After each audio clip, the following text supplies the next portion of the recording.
runaway preseason favorites to win the NFC East. Their current 5-9 record could easily be described as disappointing. When asked if that's how Jerry Jones felt during his weekly radio interview, Jerry said, quote, "This certainly ranks as one of the most surprising seasons. I thought we had, personnel-wise, one of the best teams we've ever had." So, Shannon, is this accurate or delusional? Skip, Jerry delusional. He did bring in a lot of guys that had played in the Pro Bowls, but Skip, they had been so far removed from the last time they had gone to the Pro Bowl. And you know, once you're in the Pro Bowl, that's on your resume. That's there. But I was reading, they say you should update you should update your resume every 6 months to a year. These guys hadn't updated those Pro Bowl resumes in 3, 4, 5 years. Skip. That's what I love about Jerry. Because Jerry said this is one of the most talented. Jerry, repeat what you said. What did Jerry say? Make sure I get it right.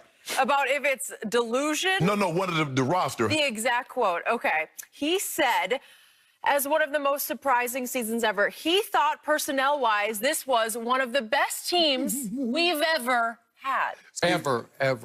Skip, you don't mind me asking. Every player on that roster, what are the reasons they're in Dallas? Jerry Jones.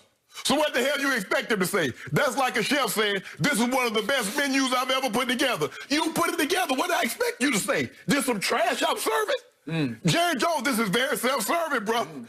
Wait a second. Does the health department come in and say you can't have that dish, that dish, that dish, that dish? Is that what happens? No, but Skip, you don't get to say this is if you put it all together, did you actually think Jerry's going to say this roster was not, we got a lot of pieces that's wrong, that's out of place? He put it together. This is self-serving. He drafted those players. He traded for those players. He signed those players free agency. So what the hell did we expect him to say? That it was trash? When he brought, of course, Jerry.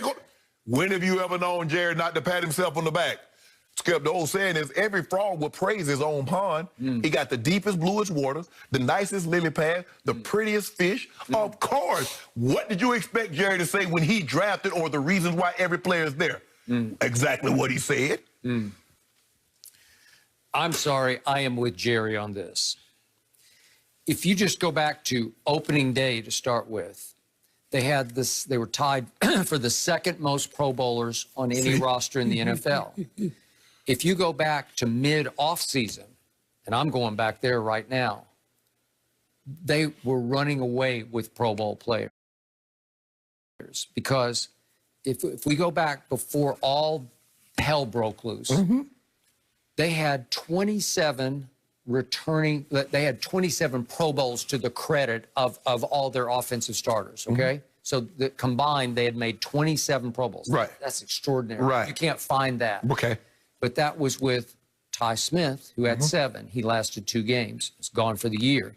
That was with Travis Frederick, who had 5, and he had to retire because of a syndrome that he was suffering, and it was a shock because he was right in the middle of his prime. Zach Martin has obviously been hit and miss on his injuries this year. He's gone now. He's 6 Pro Bowls. Should have been 7 this year. Dak, 2 Pro Bowls. Zeke, 3, and Amari, 4. That's a lot of firepower in offense. And if all those players are back and healthy, and I didn't even add Lyle Collins, who has not yet made a Pro Bowl, but he was on the verge of making his first Pro Bowl. He's gone for the year. If you have all those players healthy and happy, all still in their primes, I'm sorry, they're going to be really, really good. Yeah, can't we say that about every team? Well, I'm saying about this one because no team got hit harder on offense on injuries than this team did. Harder than, let me ask you this question. Wiped out. Harder than the 49ers. Yeah. Skip, they lost every last running back. They lost their quarterback. They lost their top quarterback. Ditto. The whole offensive line is gone. And wide receivers. The whole offensive line is gone. And tight end. Okay. I'm sorry. It's right there with me because if you take out all those Pro Bowl offensive linemen, you got no shot. And they've cobbled together an offensive line that's actually playing pretty well right now with 2 undrafted free agents as the bookend tackles, one a rookie, one in his second year. Okay, so what does that say, Skip? If you change coaches and you're still underperforming, so who is that an indictment of? Well, are the players not as talented as you say they are, or you need to change coaching staffs again? Okay, well, it's an indictment of the injury gods. I don't know how you prevent that. Yeah. Well, it's just too many. If you have that many injuries and take away that many perennial Pro Bowlers, you're going to struggle on offense. That's just a fact. But you didn't do that with the Eagles when their offensive line was wiped out, when their receiving core was wiped out, when the running backs was wiped out. You never made those same concessions. Well, the same thing with the 49ers. Your starting quarterback, and you loved him.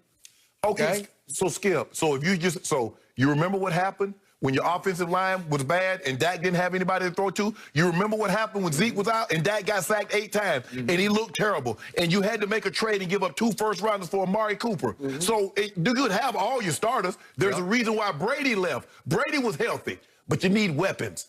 So I need somebody to tell me, with all that firepower. So what about the defensive side? If I'm not mistaken, Wolf Hunter was a Pro Bowler. Jalen Smith was a Pro Bowler. Clinton Dix was a Pro Bowler. He was. DeMarcus Lawrence, 2 Pro Bowls. Gerald McCoy, who was hurt, got hurt, 6 Pro Bowls. Everson Griffin they brought in. I thought that was a great pickup. 4 Pro Bowls. Dontari Poe, I thought, was the best pickup of the whole offseason. As an anchor of the defensive front, 2 Pro Bowls. Whew. That's 18 combined Pro Bowls for the new defense that I thought on opening day or just before opening day was going to be great. Gerald McCoy went down a little before then. But, my God, that's a lot of new firepower on defense, and somehow they revolted, they mutinied against the new defensive coordinator, who was the worst pickup of the offense was Mike Nolan. The worst thing a parent can do for a child is to never fault their child, but blame the teacher or blame a situation in which the child constantly in. Skip, listen, if everywhere you go something smells like poop, it ain't somebody else pooping, you there. Okay. So it has to be you. All these Pro Bowlers decided that Mike Nolan's defense was poop. They made it very clear. They made it very clear to everybody, including some reporters, this is poop, and we aren't going to stand for it. And guess what Jerry did at midseason? Thank you very much. What does it change? And goodbye. And what does it change? He cut Gerald McCoy. He cut Everson Griffin. He cut Dontari Traded Poe. Everson. Traded Everson Griffin. Got rid of him. And he cut Clinton Dix. What? So let me ask you a question. After he made those moves, how many games did you win after you got rid of the last guy that was there? I think Everson Griffin was the last guy that you traded. Yep. And you cut Worley. I think you cut Worley too. So I want to know. So what was But he wasn't a Pro Bowler. But whatever. He's now starting. Jen, this is some advice from you when you become a parent. That's the worst mistake that you can make. Your child, I understand Cowboys, but you got to hold them accountable, and you refuse to. You blame the injury guards. You blame the offensive guard. You blame Mike Nolan. I have yet to put. So when they rush it for 300 yards and 250 and 150 and 185. I know, but you're talking about like 4th graders with the 4th grade teacher. Well, wait a second. What if the 4th grade teacher is teaching Oxford graduates? No. Oxford graduates. I'm telling you, you got to blame the 4th grade teacher. I'm telling you, your child is being disruptive. See, and you know, the thing about parents, they know their child because the child is disruptive. It's hard for me to see a scenario where your child is not disruptive at home, just chooses to be disruptive at school. You know, you watch them enough to what you see. You know they aren't very good, but Jerry wants to pat himself on the back. I am not Skip. When the teacher says, okay, grade your test, I am not giving myself a C. I am not giving myself a B. I'm giving myself an A. You let me grade my own paper, I'm giving myself an A. Jerry Jones wants to grade his own personnel moves, and he gave himself an A. Like we don't know what's going on. Well, injuries and mutiny, and they either got rid of themselves thanks to the injury gods, or he cut them or traded them. Okay. Well, come on. Well, look at what it was. It was greatness waiting to happen. You were in big trouble. Let me ask you a question. You got the break of your undisputed life. If you don't mind me asking, Skip, it's the injuries, wiped them out.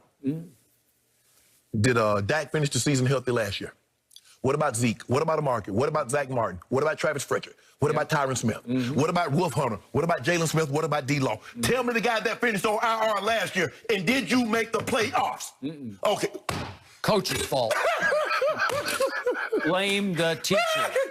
I don't know what he taught. It was old 8-8 Jason's fault. Skip, I can't believe you, Skip. Well, I'm Skip. Here you are, a senior, and I'm giving you ABCs, and you telling me to teach. I didn't learn my ABCs earlier. I appreciate you bring that up because the point was my quarterback had a tough year. He had a rocky road on the road because every road game he stunk.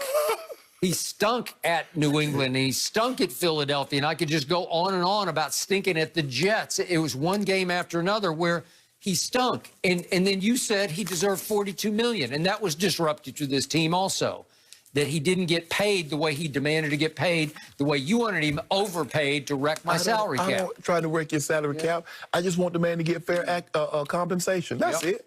Oh, that's all you want? Okay. I actually want to talk about this a little bit more. Will Luka spoil LeBron's Christmas and possibly Shannon's as well?